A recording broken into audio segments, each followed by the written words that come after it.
लेकिन साथियों, अगर आपको कहीं कमी महसूस हो, कहीं कोई असुविधा महसूस हो, तो उसके लिए मैं गुजराती के नाते आप सबसे एडवांस में क्षमा मांग लेता हूं।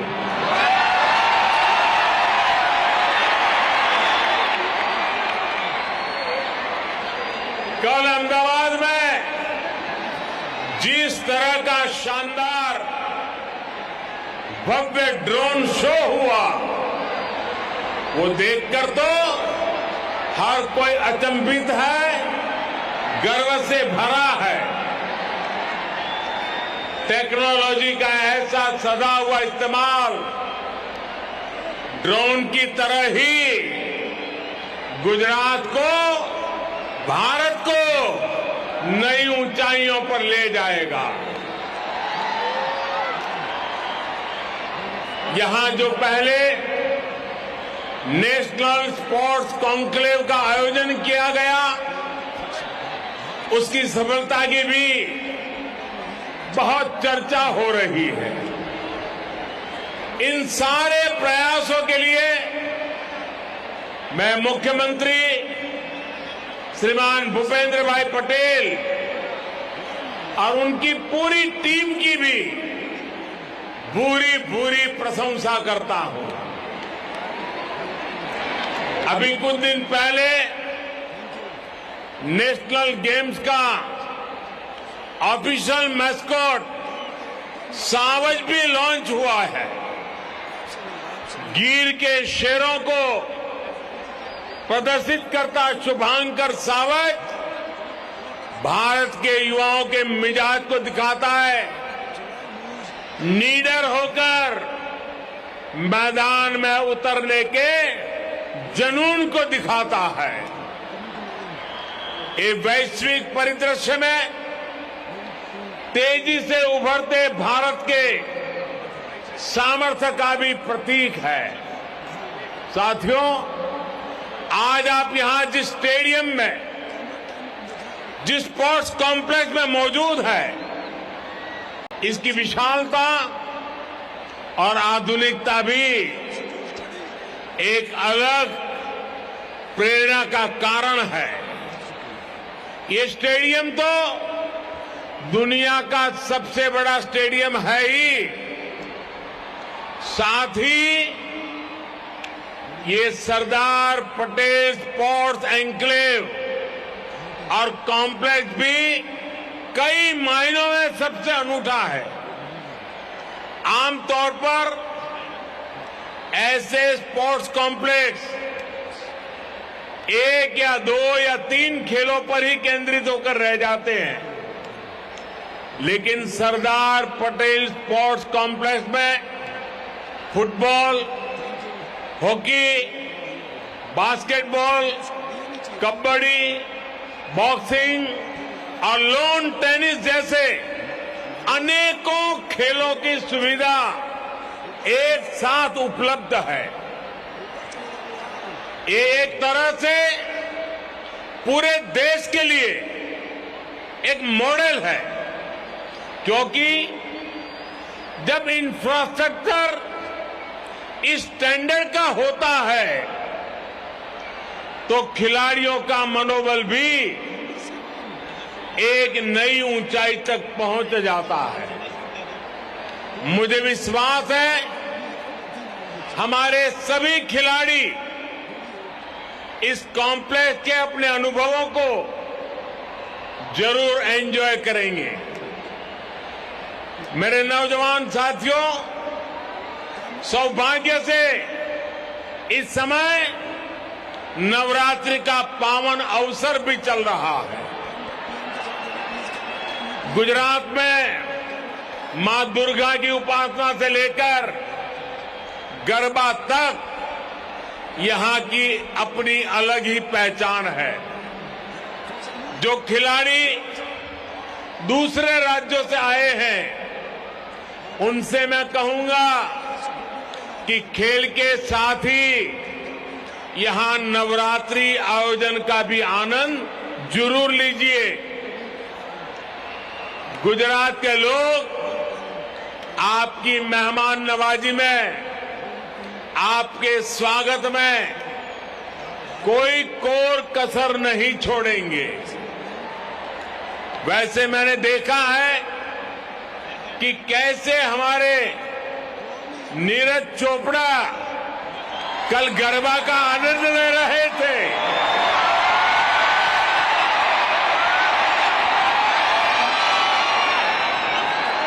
उत्सव की यही खुशी हम भारतीयों को जोड़ती है, एक दूसरे का साथ देने के लिए प्रेरित करती है। मैं इस अवसर पर आप सभी को, सभी गुजरात वासियों और देशवासियों को एक बार फिर नवरात्रि की बधाई देता हूं। मेरे युवा मित्रों, किसी भी देश की प्रगति और दुनिया में उनके सम्मान का खेलों में उसकी सफलता से सीधा संबंध होता है। राष्ट्र को नेतृत्व देश का युवा देता है और खेल, स्पोर्ट्स उस युवा की ऊर्जा का, उसके जीवन निर्माण का प्रमुख स्रोत होता है। आज भी आप देखेंगे दुनिया में जो देश विकास और अर्थव्यवस्था में टॉप पर है, उनमें से ज्यादातर मेडल लिस्ट में भी टॉप पर होते हैं। इसलिए खेल के मैदान में खिलाड़ियों की जीत, उनका दमदार प्रदर्शन अन्य क्षेत्रों में देश की जीत का भी रास्ता बनाता है। स्पोर्ट्स की सॉफ्ट पावर देश की पहचान को, देश की छवि को कई गुना ज्यादा बेहतर बना देती है।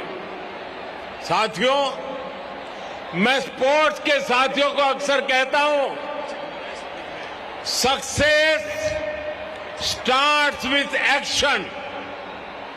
यानी आपने जिस क्षण शुरुआत कर दी, उसी क्षण सफलता की शुरुआत भी हो गई। आपको लड़ना पड़ सकता है, जूझना पड़ सकता है, आप लड़खड़ा सकते हैं, गिर सकते हैं, लेकिन अगर आपने दौड़ने का जज्बा नहीं छोड़ा है, आप चलते जा रहे हैं, तो ये मान करके चलिए कि जीत खुद एक एक कदम आपकी ओर बढ़ रही है।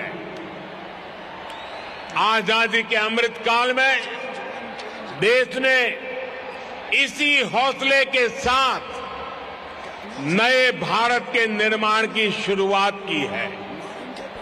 एक समय था जब दुनिया ओलंपिक जैसे वैश्विक खेल महाकुंभ के लिए दीवानी होती थी, लेकिन हमारे यहां वो खेल बरसों तक सिर्फ जनरल नॉलेज के विषय के तौर पर ही समेट दिए गए थे। लेकिन अब मिजाज बदला है, मूड नया है, माहौल नया है।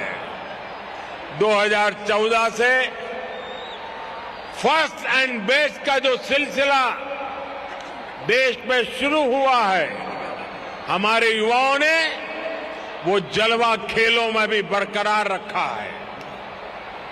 आप देखिए, 8 साल पहले तक भारत के खिलाड़ी 100 से भी कम इंटरनेशनल इवेंट्स में हिस्सा लेते थे। अब भारत के खिलाड़ी 300 से भी ज्यादा इंटरनेशनल इवेंट्स में शामिल होते हैं। 8 साल पहले भारत के खिलाड़ी 20-25 खेलों को खेलने के जाते थे। अब भारत के खिलाड़ी करीब 40 अलग अलग खेलों में हिस्सा लेने जाते हैं। आज भारत के मेडल की संख्या भी बढ़ रही है और भारत की दमक भी बढ़ रही है। कोरोना के कठिन समय में भी देश ने अपने खिलाड़ियों का मनोबल कम नहीं होने दिया। हमने हमारे युवाओं को हर जरूरी संसाधन दिए, ट्रेनिंग के लिए विदेश भेजा। हमने स्पोर्ट्स स्पिरिट के साथ स्पोर्ट्स के लिए काम किया। टॉप्स जैसी योजनाओं के जरिए वर्षों तक मिशन मोड में तैयारी की। आज बड़े बड़े खिलाड़ियों की सफलता से लेकर नए खिलाड़ियों के भविष्य निर्माण तक टॉप्स एक बड़ी भूमिका निभा रहा है।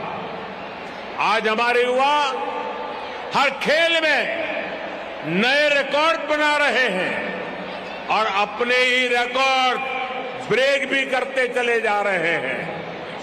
टोक्यो में इस बार भारत ने ओलंपिक्स का अपना सबसे शानदार प्रदर्शन किया। टोक्यो ओलंपिक्स में पहली बार युवाओं ने इतने मेडल्स देश के नाम किए। उसके बाद थॉमस कप में हमने हमारी बैडमिंटन टीम की जीत का जश्न मनाया। युगांडा में पैरा बैडमिंटन टीम ने भी 47 मेडल जीतकर देश की शान बढ़ाई। इस सफलता का सबसे ताकतवर पक्ष यह है कि इसमें हमारी बेटियां भी बराबरी से भागीदार है।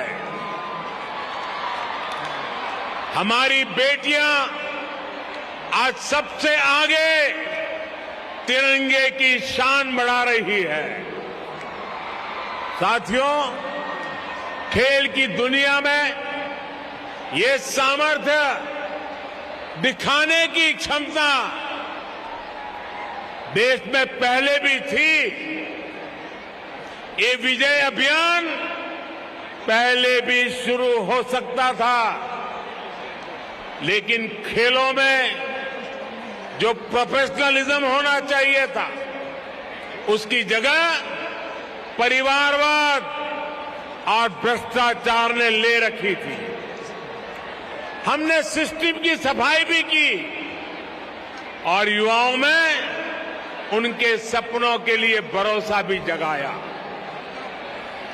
देश अब केवल योजनाएं नहीं बनाता, बल्कि अपने युवाओं के साथ कदम से कदम मिलाकर आगे बढ़ता है। इसलिए आज फिट इंडिया और खेलो इंडिया जैसे प्रयास एक जन आंदोलन बन गए हैं। इसलिए आज खिलाड़ियों को ज्यादा से ज्यादा संसाधन भी दिए जा रहे हैं और ज्यादा से ज्यादा अवसर भी मिल रहे हैं। पिछले 8 वर्ष में देश का खेल बजट करीब 70% बढ़ा है। आज देश में स्पोर्ट्स यूनिवर्सिटीज बन रही है। कोने कोने में आधुनिक स्पोर्ट्स इंफ्रास्ट्रक्चर तैयार किया जा रहा है। इतना ही नहीं, रिटायर होने के बाद भी खिलाड़ियों को कोई तकलीफ न हो, इसके लिए भी प्रयास किया जा रहा है। रिटायर होने वाले खिलाड़ियों के अनुभवों का लाभ नई पीढ़ी को मिल सके, इस दिशा में भी काम हो रहा है। साथियों, स्पोर्ट्स, खेल हजारों वर्षों से भारत की सभ्यता और संस्कृति का हिस्सा रहा है। खेल हमारी विरासत और विकास यात्रा का जरिया रहे हैं। आजादी के अमृत काल में देश अपनी विरासत पर गर्व के साथ इस परंपरा को पुनर्जीवित कर रहा है। अब देश के प्रयास और उत्साह केवल एक खेल तक सीमित नहीं है, बल्कि कलारीपयट्टू और योगासन जैसे भारतीय खेलों को भी महत्व मिल रहा है। मुझे खुशी है कि इन खेलों को नेशनल गेम्स जैसे बड़े आयोजनों में शामिल किया गया है। जो खिलाड़ी इन खेलों का प्रतिनिधित्व यहां कर रहे हैं, उन्हें मैं एक बात विशेष तौर पर कहना चाहता हूं। आप एक और हजारों वर्ष पुरानी परंपरा को आगे बढ़ा रहे हैं, तो साथ ही खेल जगत के भविष्य को नेतृत्व भी दे रहे हैं। आने वाले समय में जब इन खेलों को वैश्विक मान्यता मिलेगी, तो इन क्षेत्रों में आपका नाम लीजेंड्स के रूप में लिया जाएगा। साथियों, आखिरी में आप सभी खिलाड़ियों को मैं एक मंत्र और देना चाहता हूं। अगर आपको कंपटीशन जीतना है, तो आपको कमिटमेंट और कंटिन्यूटी को जीना सीखना होगा। खेलों में हार जीत को कभी भी हमें आखिरी नहीं मानना चाहिए। ये स्पोर्ट्स स्पिरिट आपके जीवन का हिस्सा होना चाहिए। तभी भारत जैसे युवा और भारत जैसा युवा देश, उसके सपनों को आप नेतृत्व देंगे, असीमित संभावनाओं को साकार करेंगे। और आपको याद रखना है, जहां गति होती है वहीं पर प्रगति होती है। इसलिए इस गति को आपको मैदान से बाहर भी बनाकर रखना है। ये गति आपके जीवन का मिशन होना चाहिए। मुझे विश्वास है, नेशनल गेम्स में आपकी जीत देश को जश्न का मौका भी देगी और भविष्य के लिए एक नया विश्वास भी जगाएगी। नमस्कार, मैं हूं मानक गुप्ता। अगर आपको हमारा ये वीडियो पसंद आया हो तो इसे लाइक और शेयर जरूर करें, और हां, हमें सब्सक्राइब और फॉलो करना ना भूलें, ताकि आप देश और दुनिया की कोई खबर मिस ना करें। तो जुड़े रहिए हमारे साथ और देखते रहिए न्यूज़ 24।